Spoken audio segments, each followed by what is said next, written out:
Oh, okay, so we were watching one of our videos because I'm trying to edit this video. She's trying to figure out what the hell it's about. Yes, I was trying to figure out what it was about. I've not had to use scientific notation in a while. So he's going to show us, look. Just what I was talking about. I don't know. I have an empty condo. And I watched it like 5 times. Really? I have watched it so many times, I probably watched it 3 times.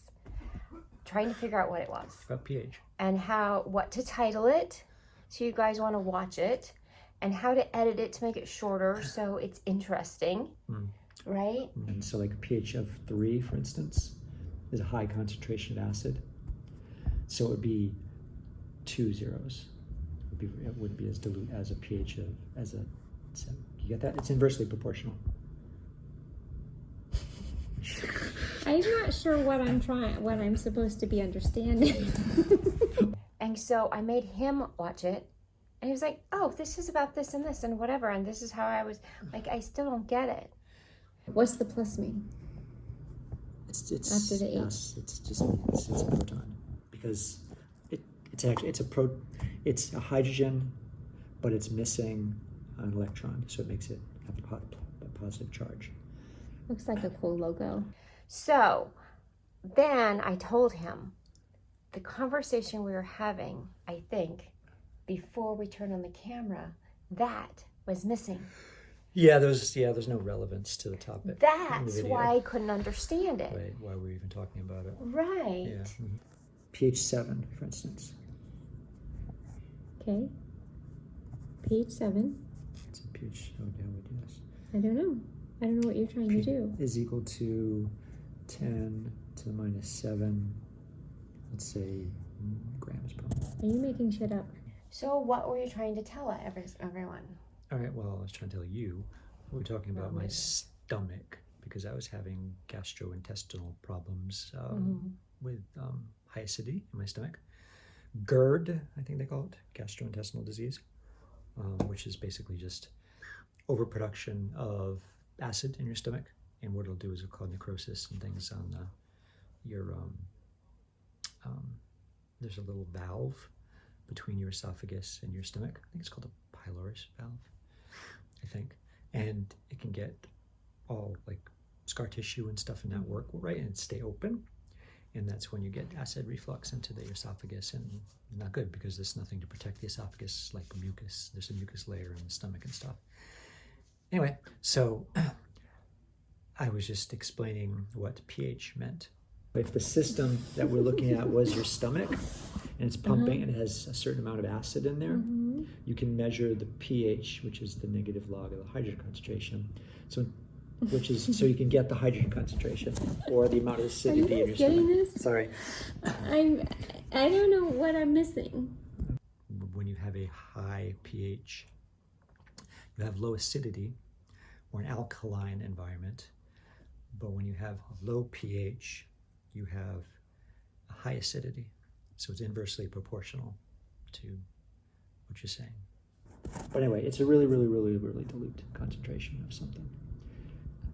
And so wait, what does that? So as the pH goes up, the more concentration goes down. Yeah. Okay.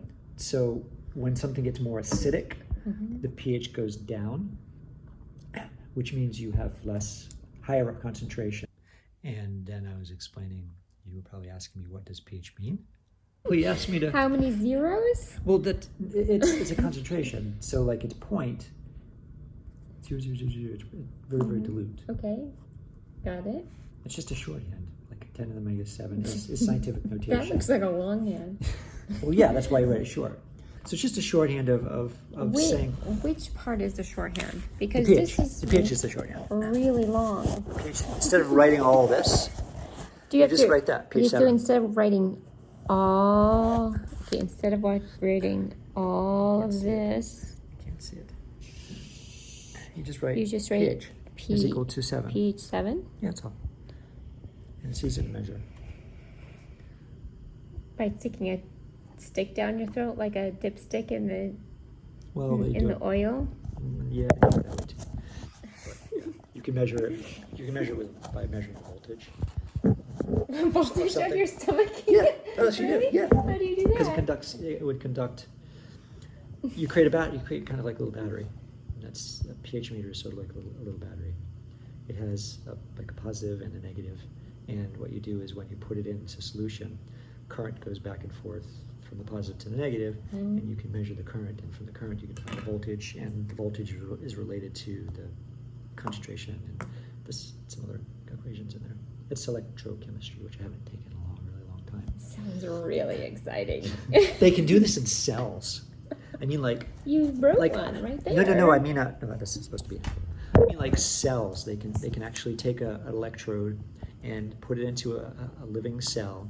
Actually, it might be dead, but I think a living cell, and measure very, very finite, very, very small electrical conductivity in a cell, and you can see the voltages that go back. So you can actually measure.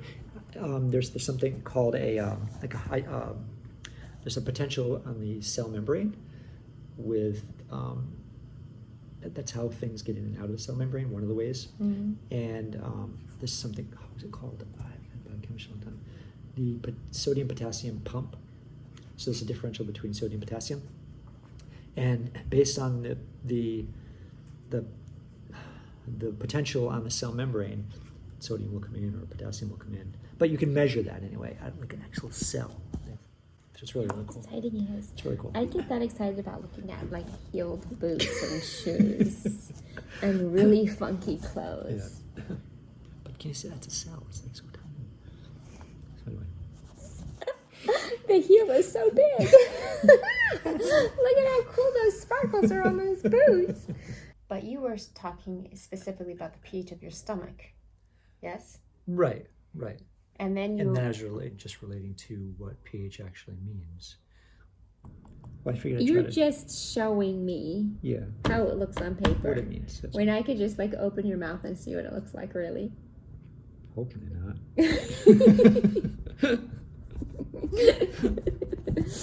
And why we say the acidity is high when the pH is low. Because the acidity, when you're talking about acidity, is the amount of hydrogen or the amount of protons or hydrogen atoms that are floating around in a solution. And hydrogen protons are very, very reactive. They cause chemical reactions, and they will cause damage to biological tissue.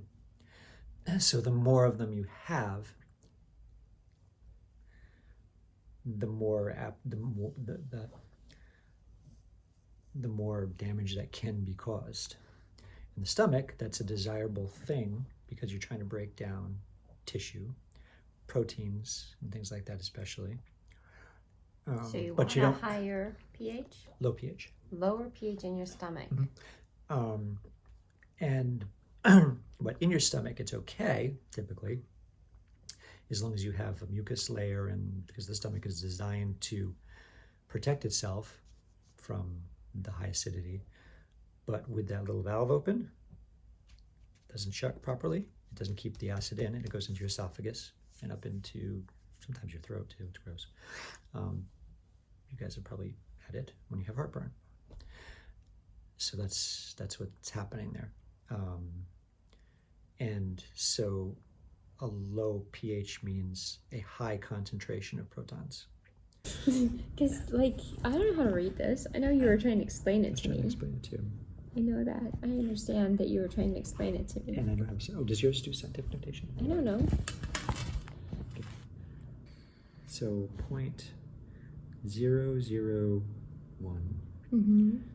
And where's the log function? Logic. Yep, log 10. Oh, you put 001, and then you hit log. And this is a pH of 3. That's 3.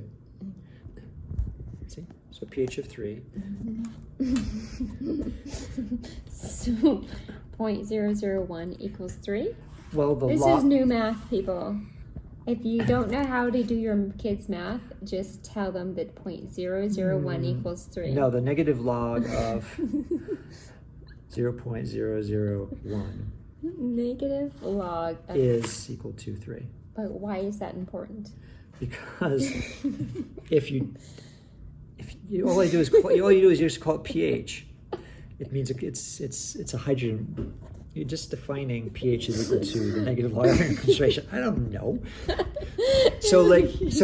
And I was explaining what pH is just a function. Like, I didn't say this very well before, but it's a function, just like multiplication is a function, addition is a function. Those are all functions. Mm-hmm. P is a function is equal to the negative log of anything. You can take the P of anything. But when you say pH, you're referring to the negative log of the hydrogen concentration or the proton concentration in solution. And what that function does is, as the concentration of acid goes up, the pH goes down. That's it, bottom line. And it's a useful thing to do, because what it does is it allows you to graph things easily. I would say that's one of the usefulness. Okay, so getting back to your stomach. Yeah.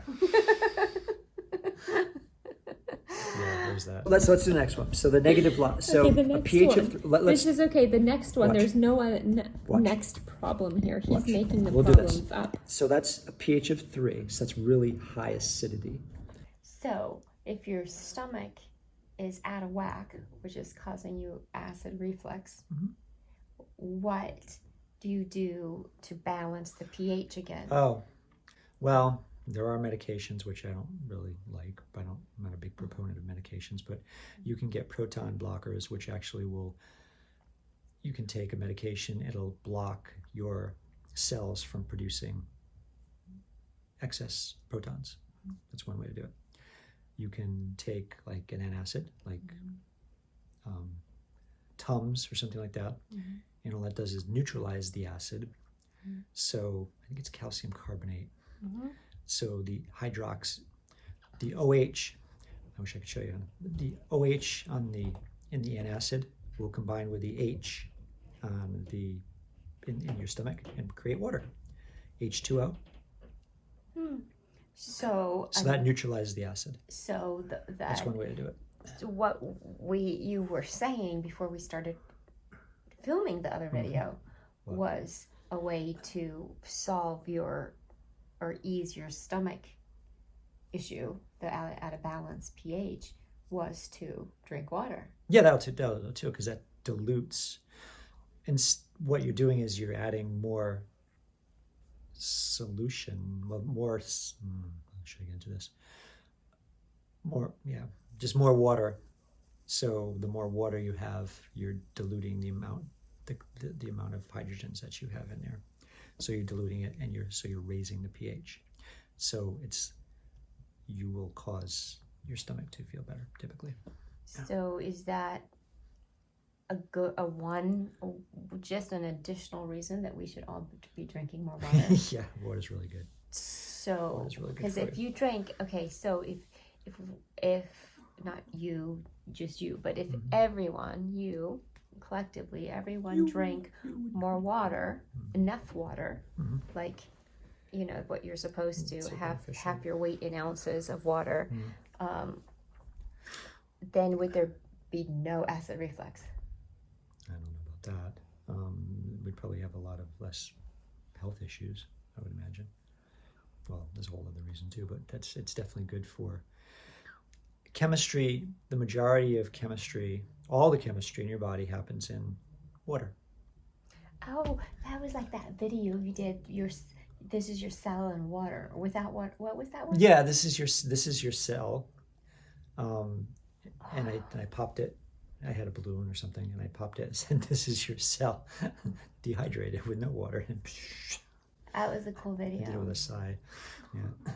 Yeah. So yeah, that's basically what happens. Your cell shrinks down. And it's not effective. And then it goes. Not happy. Gurgle. Acid reflux. Yeah. It's not happy. So drink lots of water. Not too much. You sure? Yeah, I'm sure. Okay. It's gonna get too long. It already is. It's 18 minutes. It's longer than the original one. Is it? Oh, of course it is. See, I like to talk. You like to explain. I like to explain. I'm an educator. I'm a teacher. You're a teacher.